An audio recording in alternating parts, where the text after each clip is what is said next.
ரோகிணி, இன்னைக்கு நான் ரொம்ப சந்தோஷமா இருக்கேன். அதுல 2, 3 ஆர்டர் வந்திருக்கு. நம்ம ஜீவா கொடுத்த ஐடியா சூப்பரா ஒர்க் அவுட் ஆயிருக்கு. கண்டிப்பா நம்ம ஷோரூம் பெரிய அளவுல டெவலப் ஆக போகுது. நீயே பாரேன். உன்கிட்ட எந்த ரியாக்ஷனுமே இல்ல. ஃபர்ஸ்ட் போய் அந்த கதவை லாக் பண்ணு. நிஜமாவா சொல்ற? நீ நல்ல ரொமான்ஸ் மூட்ல தான் இருக்க போல. சொல்றது செய். ஏதோ விளையாடுறேன்னு நினைக்கிறேன். நான் கிறிஷோட அம்மா கல்யாணி. இப்ப நான் எதுக்கு உன் பொண்டாட்டி உடம்புல வந்திருக்கேன்னு தானே பாக்குற.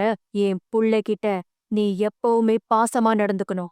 என் புள்ளைக்கு யாருமே இல்லைன்னு நினைக்காத. புரியுதா? என் பையன் சந்தோஷமா இருக்கணும். வெளியில கிறிஷ் இருக்கான். அவனுக்கு இட்லி ஊட்டி விடு. ஓ, போய் ஊட்டி விடு.